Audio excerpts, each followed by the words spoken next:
Hey everyone, it's Tyler Michelle Stroik from Universal Rackets, and in this video we're going to be going over all the different types of putaways when you're up at the net.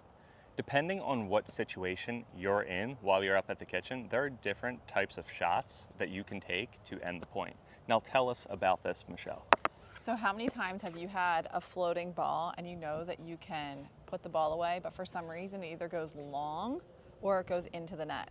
Probably the most frustrating thing in all of pickleball. Happened to me this morning. Yeah, it happens like every match to somebody. Yeah. You do all that work to cause the pop-up, to give yourself that advantage to end the point, and somehow you ruin it. Yeah, and I feel like also, just like the pop-ups, that's one type of put away. Another put away is when you're in like a dinking pattern. And today I was going diagonal, cross court, cross court, cross court, and then I redirect it down the line when it sits up a little bit. I feel like essentially the higher the level, the lower they can put away the ball from.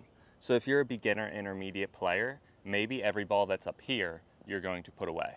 But the further or better you get in pickleball, the higher level you get, the lower you can make those putaways happen. And we're gonna include in putaways in this entire video, speeding the ball up, because that could potentially end the point. So it will get you from one level to the next if you can read a ball that may be bouncing high in front of you, and you can speed the ball up and body bag the person across from you.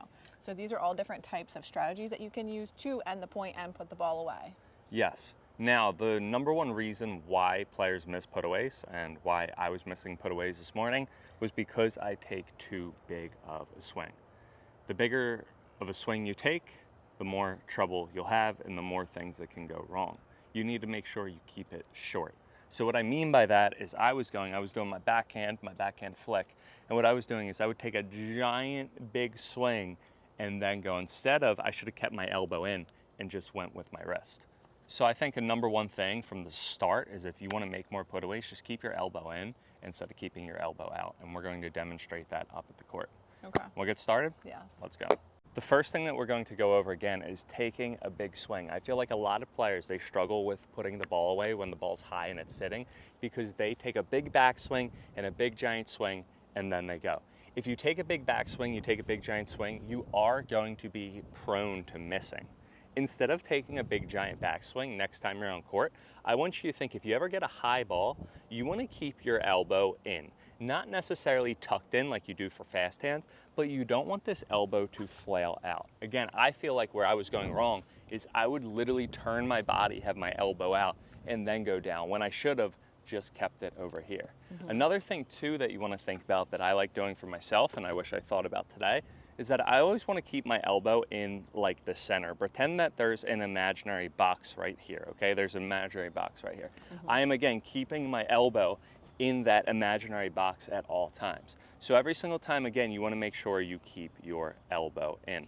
So Michelle's going to feed me balls over there, and I'm going to go over the different types of what not to do and what to do. So again, I'm not going to hit you, Michelle, all right? But I'm going to take a giant swing. This is what I don't want to do. I don't want to go like that. I want to keep my elbow in and just go with the paddle. Again, keep the elbow tucked in and go with the paddle here. And if it's higher, I'm going to go down. Notice at all times, my elbow is always tucked in. Let's do a couple for the backhand as well. Here we are. So when I do it for the backhand, elbow's still in. If it's higher, I go down. It's never like that when I hit. And that's what where I was going wrong. And I mean, it's very simple, right? You see a high ball, you see it like a sitting duck, and you want to hit as hard as possible, and you want to get big. You got to keep it short and concise and keeping the elbow tucked in. I want you to understand one big thing, and that is how much speed that you can get on the ball, how much pace you can create on the ball with doing a minimal swing. Pace comes from flicking and snapping your wrist. It doesn't come from that big giant swing. It is the exact opposite of an actual ground stroke or drive. The drive, you want to rotate your whole body. The volley, the put away, you don't. You just want to go with your wrist. And using our wrist is going to be something that we're going to eventually go into the speed ups. So I want you to watch the number of seconds it's going to take a big swing versus the right way, which is a small swing. Watch, she's going to feed up. 1, 2, okay, 2.5, right? But if I keep it here, watch, like less than 1 second, right? And remember, we always teach you guys that time is currency in pickleball, and the more that you can use that to your advantage, the most likely you're going to put balls away at the kitchen. 100%. Yeah, so if you create a pop-up for yourself, like I was just demonstrating with Tyler, you can take the ball like a forehand volley. Now, why do people miss into the net when they're doing this volley? People miss into the net because if you're hitting the ball lower than your paddle, extended the tip of your paddle at the point of the tip of your paddle, right? So if you extend your arm and you hold the tip of your paddle up like this, any ball that's at or higher than the tip of your paddle, you can hold a vertical paddle. However, if you're hitting any balls that's lower than this point, which is up here where the normal putaways are, unless you're getting lob, you always want to make sure that your paddle is diagonal. You never want your paddle to be vertical. So it'll look like this. Players have a pop-up, I'm hitting the net, boom, and they go down. The reason why is because it was vertical. The only time that you hold it vertical, let's see if you can give me a lob, is when it's higher than you're fully extended, so you can come down on it. So you always want to make sure, again, you want your paddle to be diagonal. I want you to think, the higher it is, the more you want your paddle to be vertical. The lower it is, the more you want your paddle horizontal. Now, we mentioned about going into the net, but then also players end up missing long. And this is another thing that I frequently do with my forehand. So when Michelle feeds me a ball, before you do it, watch, instead of being like this, I'm going to be horizontal. So if I'm horizontal and I go for this put away, it's going to go long every single time. And that ball, you guys can't see, but it went actually into the other court. So you need to make sure you adjust the angle of your paddle. If it is ever in your wheelhouse where you have a typical put away, the general rule of thumb is you want to make sure it's diagonal. Same thing for the backhand. So if it's horizontal, again, here we are, I'm gonna go, and it's gonna go long. But if it's diagonal, not vertical, diagonal, then I'm going to go and I'm going to be able to go and hit it. Now, to make this a real life scenario, what happens to me quite often is we'll be dinking, and I'm dinking and my paddle's low, because when you're dinking, your paddle's here, so just dink with me for a second. And we're dinking, you're expecting the next dink to be low, but then you get a high ball. So how do you transition your paddle from dinking down low to having the right angle? Opening the paddle face. Right, so like he's expecting me to give him a good dink and kind of expecting to dink the ball back, right? So when you're dinking it, you're expecting to dink the ball back, but then if you do something great, you're gonna cause a high ball, and that's gonna force you to have to change your paddle quickly in the right way to execute the put away. And I feel like that's where people mess up. They're expecting a dink, they don't know the put away is gonna happen, and then their paddle is in the wrong position. Yeah, I agree. And before we get into going from a dink to a put away, I want to talk about the paddle face. Okay. So another reason why, even if your paddle's diagonal, your paddle face may be closed, or no, continental or open. And what I mean by that is if my paddle face is here, where's the ball going to go when it hits it? It's going to go up super high. So players, they'll be here. We'll do one forehand, just show you guys. Here we are. So I have diagonal, right? But look, my paddle face is open. I hit it. It's going to go up. There is no way. I didn't even try for the video to make that ball go up. The reason why it went up is because my paddle face is up. Anytime that you're aggressive in the court, you need to make sure the face of your paddle is tilted downward. You want to tilt your paddle face downward. Whenever you be aggressive, you want to think the 2 Ds, the double Ds, diagonal and downward, diagonal and downward, diagonal and downward when you hit, paddle face downward. If you can close your paddle face and make sure your paddle face is tilting downward, now when a ball's up in the air, now you're going to be able to put it away. Now even that ball that was super high, you gave me a little bit of high feed, but I still went for it. I had the right mechanics and that ball spun in. And by tilting your paddle face downward, that's going to create topspin to allow you to hit spin on the ball, and it's going to dive into the court. I want you to think, whenever you hit a ball up here that's above the net, the only way to get it into the court is hit down, which is the opposite of like you're saying, and to go into your next point is the dinks. For the dinks, you want to open your paddle face, right? Because if I close my paddle face, look, in order to, okay, I can get topspin, but I need to open my paddle face so I can lift the ball up. When you're hitting below the net or at the net, you need to get the ball over the net. When you're hitting from above the net, you need to get the ball in the court. So when it's above the net, you're swinging down. When it's below the net, you're swinging up. So I want you to think as well, the higher the ball, the more you want to close your paddle face. The lower the ball, the more you want to open your paddle face. Or you're gonna mess. And that's another thing. Do you want to get into setting up the dink, or can I talk? talk about one thing. You can talk I want about to talk about hands battles. Should we do that? Yeah. So that's another thing where I go wrong personally with hands battles is I'm going to go back and forth against more advanced players when they come back. And what I'm going to do is I'm going to be like this. For my forehand, come over here real quick. I'll show you what I do for my forehand. This is the reason why I can't get super high level, right? So I'm gonna go, here we are, look, and I'm gonna be here when I hit my forehand. Here we are, here. Look what I'm doing. What can you do with this ball? Wait, look, you can put it away if you want, but you're being nice, right? Instead of being here, what advanced players will be, they'll have the paddle here and they'll be flicking down. So this is more advanced. And that's a big difference. I just discovered that shot maybe about 6 months ago. And it completely changed my game, but then I took a little bit of time off from like high level pickleball, and then I reverted back to this shot. You revert to your backhand. Yeah, and I revert to my backhand all the time, but for my forehand and my backhand is horizontal. If you want to be aggressive up at the net, you have to keep your paddle tip up. Not vertical again, but here. And another way to do that is like you're talking about a forehand put away there.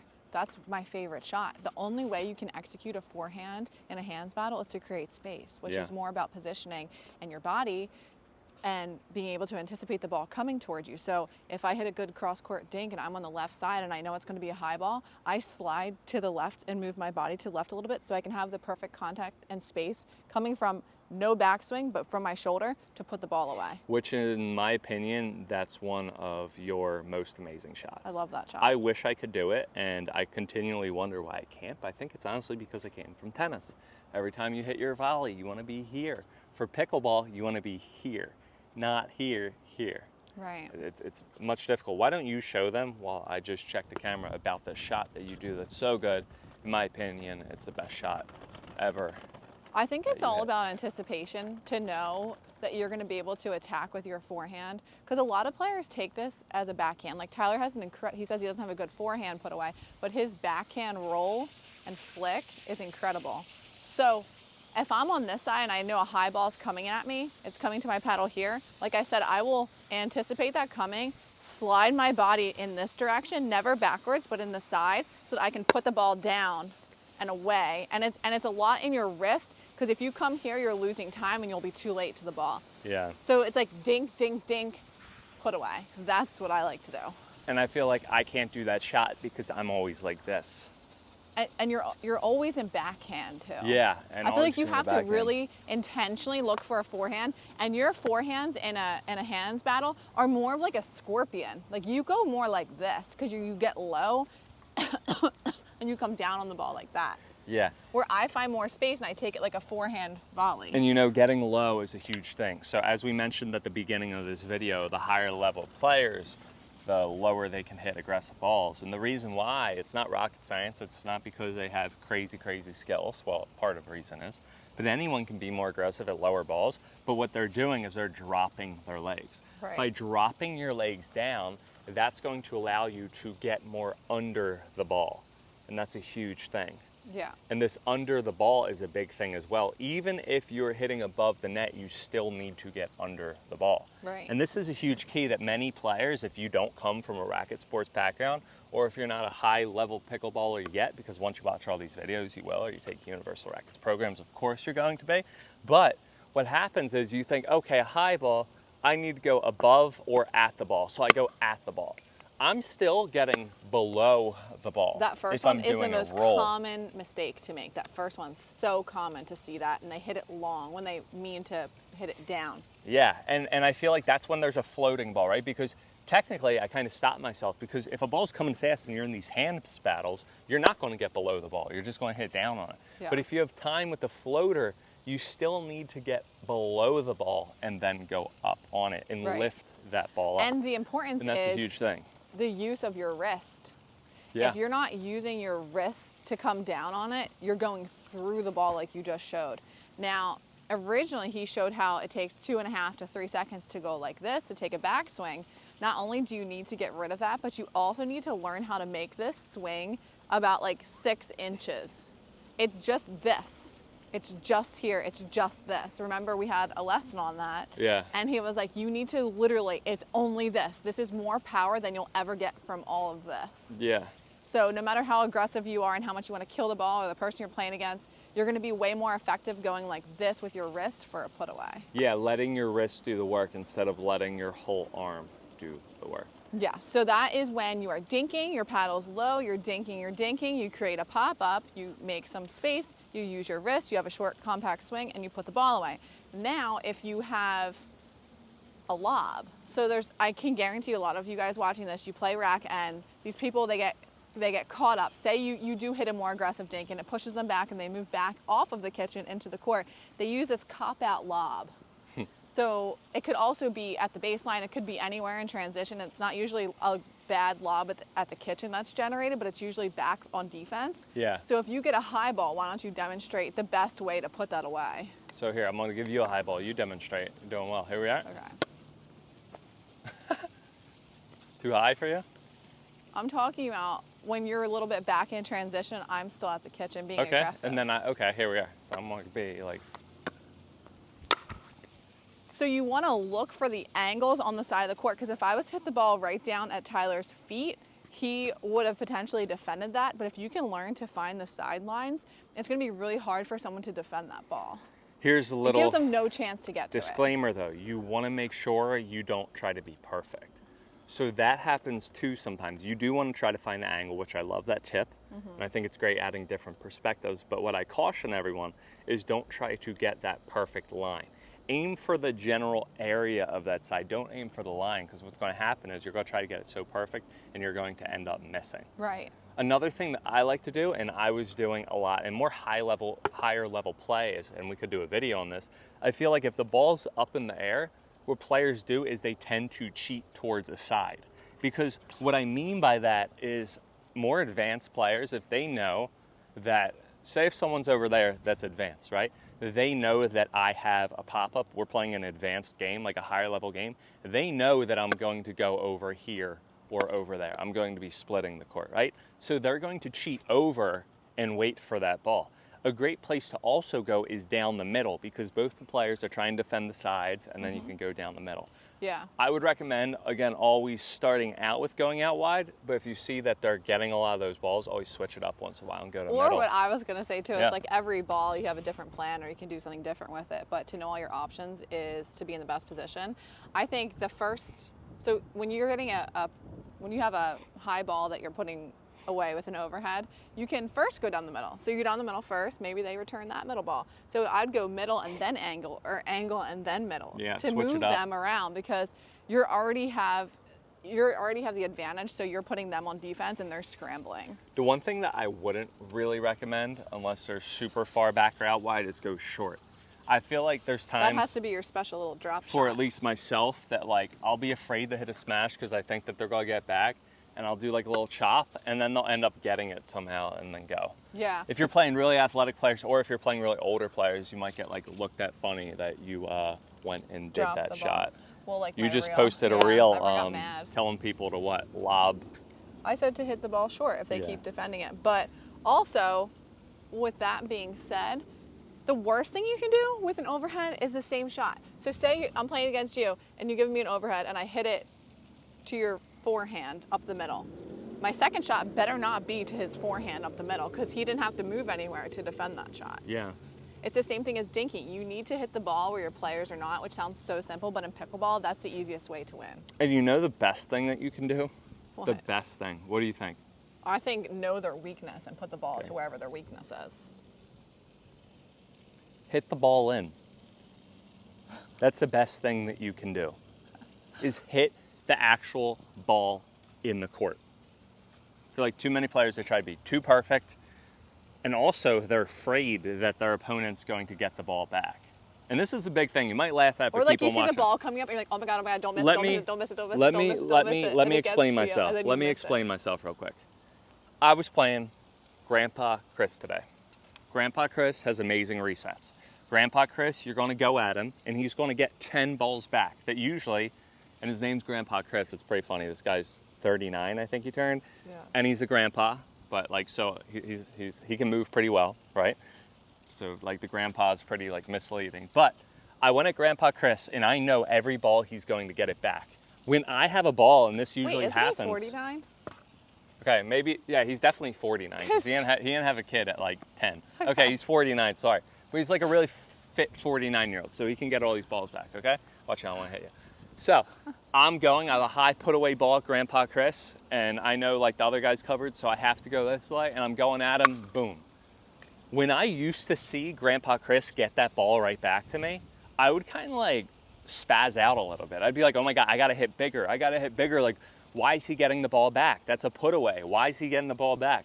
And I would try to go for more, and I would end up missing, and he would end up like digging out the point. And what I mean by this is what I did today, and I actually realized me doing it, is like, okay, I'm gonna go at Grandpa Chris. You know what? And if Grandpa's gonna get the ball back, I'm gonna do another one. And I'm gonna keep going, and then I'm gonna switch it up. I'm not going to fold under pressure or get upset in the moment. Right, so what I mean by it is just get the ball in and always feel like, okay, hey, it's a pickleball, it's a wiffle ball, it's not a tennis ball, it's not a padel ball, okay? It's a wiffle ball. When you smash it, even though if you smash it hard, your opponents could get it back. You need to think that you can be there forever. It's just like dinking. When you're dinking, you gotta feel like you can dink for hours. You gotta feel like you could smash for hours. And honestly, expect every single ball to come back. I like your new headband. All right, keep going. Thanks. Yeah, always expect every ball to come back. Expect it to come back. That's Why? huge. Because you should be playing against good players. You're not a good player if one put away and it ends the point. Yeah, 100%. You should be playing against good players, and just like you should be able to defend balls at your feet. We've posted tons of videos. People love to ask that question. How do I defend a ball down here? We've been over that multiple times, but you should expect them to return the ball. And then once you get into your head or your partner gets upset that you didn't put that ball away, you're done. 100%. And you might hit the next ball into the net unless you have really great focus when you're on the court and you know how to execute and put these balls away like we're trying to teach you. And what was the other thing that you were talking about? Saying don't miss, don't miss, don't miss, don't miss. Yeah, you see the pop up, you're like, oh my God, and you like start like getting anxious because the ball is coming right up to your paddle. If you tell yourself don't miss, don't miss, don't miss, what are you gonna do? Miss. Okay, so that's another thing as well. If you keep on saying don't miss, don't miss, don't miss, what do you gotta do? You're gonna miss. Right, So I just think keep when on you telling see yourself those balls not to coming up, miss. I think you should develop a plan. Out wide, up the middle. Out Yeah, wide, and, up the and middle. that's another to their big backhand. thing as well. They I can't think. reset on their backhand side. You always want to make sure that you have a go-to place that you want to hit. Like for example, again, mine is in the middle. I always love going down in the middle. So my go-to place again is down the middle. Sometimes if I want to switch it up and I know that players they'll tend to cover middle, then my go-to place will be over here because I know I can come around the ball. So always have a specific spot on the court. Just like when I used to play tennis, when you were in a big point or a big moment, I had a go-to serve. A pitcher has a go-to pitch. You want to have a go-to put away. Right. So find where that's going to be. Now to hit these angles, like I was talking about, just to give them another go-to shot if they want to. How do you aim to that side, or how do you aim to this side? So that's a little bit more difficult. If you don't come from a racket sports background, angling your paddle face. A lot of players that don't come from tennis, they're amazed by this shot, but I think it's very simple, is all you're going to do is you're going to tilt your paddle face. So I'm going to go here, I'm going to angle my paddle face over there. You guys can't see, I'm going to go over here real quick. Let's do it this way, we'll do lefty. So over here, watch, right? I'm going to angle my paddle face, okay? Give me one ball, and here we are. So lefty, right? I'm not a left-handed player. This is really awkward for me. So we're gonna try it again. Here we are, I'm gonna go. I'm gonna angle, right? I'm not a lefty, but how did I get that amazing shot? One more, let's do it over here real quick. Okay, here, look, okay, that works still. Look where my paddle face is facing. Wherever you point the center of your paddle to, the ball's going to go. So again, pretend that there's a laser shining out the center of your paddle for the sprinklers. And then you're going to literally point your paddle face that way. You know what's so crazy? What? I didn't know that was the answer. Really? I thought it was your body. Because you don't come from a tennis background, Exactly. that's why. Okay, Proof just is angle right the paddle there. face. So here Whenever we are, I let's do hit it. angles, I Let's thought give it you was a quick lesson. my body needs to go like this, you're or my going to- body needs to go here. We're powering through for this video, so you'll buy me a smoothie after this, if that's okay. But I'm How gonna about give I you. buy you a mimosa instead? We have a lot of stuff to get done today, but I kind of Really? like it. Like, it is Friday. It's Our 5 o'clock vacation somewhere. got canceled. Yeah, because apparently there's this tropical storm monsoon. Our kids are going back to school in the next week or so, and we're like, oh, let's go to the Keys, have this like fun vacation. They'll never forget about it. And yeah, it's just apparently coming out of nowhere, so we canceled it. But we're lucky though, the hotel gave us a credit that we can use any other time. So they didn't charge us. We get the full trip. We just got to pick another day, which I think's amazing. Okay. You're upset though. You're not like happy. I'm not. But upset. what are we going to do? Kids. Sit in a hotel room in a kids are gonna be monsoon? Like, devastated. listen. Like, I We feel should like just that. not even tell them about vacations till like we're on the way. That's a death wish. Like, Michelle's like, oh, let's still go. If it's 90-mile-per-hour winds and it's like literally like 3 inches of rain flooding, we got to, number one, drive down there, and then number two, sit in a hotel room with two young kids that want to go do stuff. Like, I would rather sit in my house that's much bigger. Here we are. So you're gonna go over here. All right. So. Actually, you're gonna be over here. All right, so you're gonna hit over here, right? So all you're gonna do is you're gonna freeze and point the paddle face. Don't kill me, just do it slow. And this is a great drill you're gonna do to your partner. Don't kill it, just hit it slow. So your partner doesn't have to get the balls. Don't kill it, just hit it slow. One more. Thank you, there we are. Do 3 more. Here we are, 3. Good, 2 more. Make sure your paddle face points over here. Freeze. Good, 1 more. Look at that paddle face. Make sure it's over here.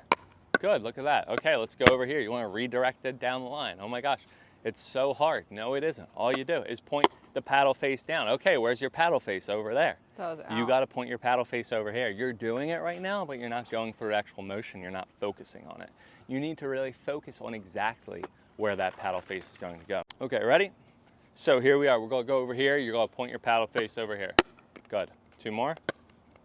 Good. 1 more. Good. Perfect, perfect, perfect. Does that make sense? Yeah, it's a new shot. Easy. Now, here's the thing though. You are going to have much more ease. You're going to have much more success going diagonal because your body naturally wants to go that way. If you want to go straight ahead, that's going to be a little bit more difficult. Also, if you want to go straight ahead, you got to hit the ball earlier. Because if you hit the ball later, you're going to be coming around. If you hit the ball earlier, you're still going to be going forward. Okay. So again, if you ever want to go cross court, you want to hit the ball later. If you want to hit straight ahead, you're going to hit the ball a tiny bit earlier. Okay. Now, we're going to be talking about the speed up that you were talking about. Yes. Go into it. Why don't I get some balls while you just describe this and go over that? Yes. So my favorite time lately for the speed up has been when you have a dink that is sitting up. And by sitting up, I mean people refer to this as a dead dink. A dead dink is not an aggressive one. It could even be they're trying to reset the ball, or you caught them out of position and they just gently place the ball in your vicinity. Ideally to your forehand. It's not a good idea to speed up backhand off of a dead dink. But if you receive this type of ball and it's just sitting there, you barely have to move to get to the ball. You have all the time in the world, and this ball is just sitting like a duck right here. The best thing that you could do is to get under that, get your legs down and get under the ball and flick it at the person straight ahead of you. Now, this flick doesn't have to be hard. Actually, we'll put a clip in here because I remember that I just did this week when I was playing women's, and it was actually a really good point. I was actually on this side, and it was still to my forehand. I got a ball that I could attack, and it's also referred to as an attackable ball because it's not putting you on defense. And I went straight ahead at the girl who was straight in front of me, and she went like this, and she actually got out of the way. But because I did not hit the ball super hard, it landed on the baseline. So people can read this potentially because they know that their shot, like once you get further into the game, you can realize like, oh, that's a dead dink. I didn't mean to do that. Watch, you communicate with your partner. And then my people that I play with know that if I receive that kind of ball, I'm most likely going to speed it up straight ahead. So she saw that. She's like, oh my gosh, this is shoulder high. I'm going to let it go. But I hit a great shot because it wasn't hard and it landed deep in the court. So we ended up winning that point. So Tyler and I are going to show you what these dead dinks look like and how you can identify them in your next game, and then how to use this speed up as a put away in your next game. Ready?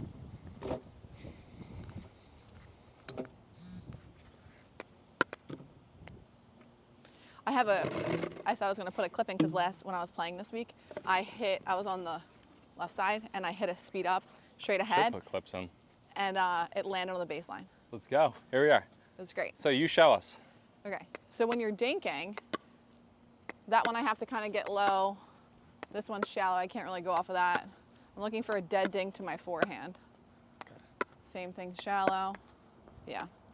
Oh! Right. So you want it, I think it's best to use your forehand. Damn. Caught me by surprise there. Really? Yeah. I told you I was doing it. I wasn't thinking. Okay. Anyway. Almost killed me. All right, keep going. Well, you aim for the person. And it doesn't have to be a lot, like I said. You just have to be able to have the time on your hand. And you just flick your wrist and go for that body. I like it. And that's a a lot big of times, like you just saw, like Tyler, I mean, unless he's really ready and leaning into the ball, unless you're above like a 4.5 level, not many people have hands for that. Yeah, you're not going to know what to do it. Or if you play pickleball for 2 hours before this. You know, Oh, that's your excuse? yeah. Big thing about that dead dink, though. I like wasn't thinking that you were going to do it, and then I was like, whoa. And why was I like that? Because all you did was use your wrist. Yeah. And I feel like that's a big thing, is because players will be like, okay, big dink, I need to take my paddle back and take a big swing. Number one, it's going to go long. Number two, your opponent's going to read it. What you have to do is if you ever have a dead dink, look, you're going to look like you dink, and then you're going to just use your wrist and hit it. Here's a disclaimer with that too. Like I said initially, when you're dinking, you're expecting to go cross court. You're expecting to return a dink with a dink. Now, if someone gives me, like I said in the example I was giving you from my matches this week, I received a cross court dink that I took after it bounced and then sped up straight ahead. If I get a dink that I can take as a volley out of the air, this is a different type of way to attack and to put the ball away and to end the point. If I get a ball that I can reach out of the air, every single time you want to go straight ahead with your attack. And that's an advanced level tip. You always want to go straight ahead because it's less time, less easier to read. If you go diagonal and you play a higher level player, or even a player that's lower level but has good hands, they're going to read it and put away. So you never want to take your attacks cross court. Right. Now here is the key with that. You have to practice this many times in actual game-like situations because it's going to take you a moment to get from dinking to taking the ball out of the air and going straight ahead, because your natural tendency is, like you said, to move your body cross court. If you take the ball out of the air and you try to attack them, there's a forehand sitting right here for them to come back at you with. 100%. So you have to make that conscious decision every single time. If you're going to take that out of the air, go straight ahead because they have less time to react. And if you go cross court, they're gonna eat it up, and you don't want to look like an idiot. And one of the best pieces of advice that I ever received was from Zach Card, and he said, you either want to make your dinks look like your speed ups or your speed ups look like your dinks. And I would try to speed up at this guy all the time, and he would just make me look like an absolute fool because he would read it every single time. And he's like, yeah, Tyler, your dinks are like this and your speed ups are like this. So like when you see higher level players play, again, dinks like the speed ups or speed ups like their dinks, they're either going to maybe take a little and then do a dink. So it's a dink. It's a dink, okay? It's a speed up, so it's the same thing. Right. Or it's a dink. It's a dink. The same it's a speed up. motion. Yeah, you want to, disguise is key. Disguise and patience. And the last thing that I want to say is if you're going to attack from a speed up or a dead dink, don't hesitate. Like if you're going to go for it, go for it. And that's one pickleball tip that I feel like will win you, whoever's watching, you clearly want to improve your pickleball. If you want like one tip to instantly improve everything about your pickleball, if someone had like right now, like actually like gun to the head, give the world one tip that will improve as many players as possible. You have one tip, one time, and then that's it.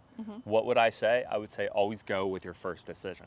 Even if that decision is wrong, you're still going to go for the speed up because that's all that you have time to make for the decision. And what I mean by that is, what did you say? Time is a currency. Right. So if you're like, oh, should I speed up? Oh, should I not? Then you're going to end up missing or pop it up if you hesitate. So if you're going for a speed up, go for it, baby. And if you want to get more confident in going for it, what are you going to do? You're going to drill. You're going to get the most beautiful girl, call her up, go on Tinder, Bumble, whatever you want, tell her to come out, do some drilling, pickleball, and you're going to be good to go. Two things. Perfect. Number one, like you said, commit to that shot, because I still see at the level that I play people changing their mind. I change my mind sometimes too. I'm watching Love Island too much. I'm That's thinking okay. all about Riz. Okay. All right, keep going. Second thing is the decision making. So you make the decision to hit the speed up. Even if you do that speed up with poor execution and it goes wide, or it is not the way that you wanted it to go, you can always improve your execution through practicing. But what is going to destroy you and put you down in the dumps is if you change your mind. So you want to go for the speed up and then you hit a half a dink. Now this is going to connect back to something that we said initially in the video. We said the most common put away to miss is the one that's up here, right? It's right here, and you swing through the ball because you don't know how to tilt your paddle and come down on the ball. Or you don't make the right decision and you see a ball, you want to take it as a volley, but instead you go like this and you don't come down on the ball, and it ends up being a speed up in the middle of the court. Or you can split them in the middle and you go through the ball and it's a bad decision and poor execution and it's going long. That's the worst feeling, because so it's not necessarily like a high ball, but you're getting a dink you want to take out of the air and you go for it and you have maybe too much of a backswing and you come through and it goes long, and that was supposed to be your put away. Yeah. If you were to use this information we're giving you and you use it straight ahead with your wrist and you get that person, you body bag them, you're going to win way more points. And how do you hit a good speed up? You get that person, right? You get that person. So does it really matter if the ball's in or out? Like I said, people who get to a higher level will read the speed up and get out of the way. Like, I feel like Grandpa Chris is good at that too. But I'm saying for a person watching this video. Yeah, I think they're going to body bag everyone. So what I'm trying to say though is, more of the story, you don't have to try to perfect your speed up and make your speed up go in, try to baby it and just disguise it and go at the body go of at the person. person. It doesn't matter if it's in or not. They're going to take it. Clearly, okay, like again, at the higher level you get, the less apparent this is going to be. But if you hit a speed up like this, or you take a big swing, hopefully they're going to get it out way. But if it's like this and it's disguised, okay, that ball was out, but no one would let that ball go. Right. Ever. Because that person also straight ahead of you is expecting you to dink cross court or to dink back at them. Yeah. The worst thing you can do is to hit that ball out of bounds because you did not aim for the person ahead of you. You kind of half hit a dink, half hit a volley in this direction, or you hit the ball out. One big thing too is, like, always make sure you use a speed up with intention. I caught myself today twice using a speed up as a cop out. Because you were and what tired? that means, or like I was tired, I got bored. I'm not sure what was happening, but maybe I thought that our team was going to lose on the dink, but I'm dinking. I think I even had a backhand one, which is even worse. And then I was just like, boom, like this. And then he put it right away because he read it. And it's very disguisable. I was using the speed up to get out of the dinking rally just to get out of it. You want to wait for the right speed up. And if it takes 100 balls, it should take 100 balls. Now, that's easier said than done. It is. And I'm not even going to actually fully put that tip into practice, because I'm still going to try to get out of some because I come from tennis. But if you could just think one more ball, it's going to be much better. Yeah. Now, is there anything else that you want to include in this whole attacking video, Michelle? No. I just want to say, I think this has been the best video that you ever did. I'm very proud of you. You were I think we're going to name this Attack with Intention. I was picking up the balls and I saw you just going in. And I was like, okay, I'll take a little bit more time, because it's cool to see you're doing really well. So. Oh, thanks, hon. Congratulations. Your nails look beautiful. And yeah, good job. If you guys want Where are we any going type on vacation? of Texas? No, there's a tropical storm. That means you can't go anywhere either. Why so can't you go somewhere? if you guys want amazing paddles, make sure to click the link in our description and use the code ABV-Universal. It's our promo code. You will get a gift card with your purchase. Now, it's not a discount. Selkirk, they don't discount their paddles, but what you can do is, if you get an amazing paddle, you can get a case of balls, or you can get a hat, or you can get a ball cart that's Selkirk as well. Amazing thing. If you get a paddle, you're going to have a substantial gift card that you can get something else. And these balls right here, they're the best balls ever. They don't die down, they don't crack, they don't warp, they stay like this forever, hands down. And I play with a lot of ball snobs, players that only use Doras or this or that. I throw in a Selkirk and they always want to play it. I feel like that's why they invite me to play their games, because I clearly don't have all these shots that we spoke about. If you guys want to check out amazing things, we're having so many fall programs, tournaments, special events, so many events. It's absolutely crazy, and that's why we have to end this video, because I have to go back and work on it. Click the link in the description, subscribe to our newsletter, check out all these cool events, tournaments, whatever you want, check it out. We're doing a thing, we're having this Pickleball, which all the proceeds are going to go to our Universal Rackets Scholarship Fund. So it's pretty cool. All the proceeds from that event are going to go to Universal Rackets Scholarship Fund that promotes youth pickleball. And we're going to go, hey, guess what? We have 5, 6, 7 spots, depending on how much money we raise, for free. Enter your kid at random to try to win a Universal Rackets program. So it's helping the youth. And make sure to follow, share, subscribe, and have a good one. Happy hitting, and we will see you guys next time on court. Babe, I'm so proud of you. Thanks. That was so good. I'm very proud of you.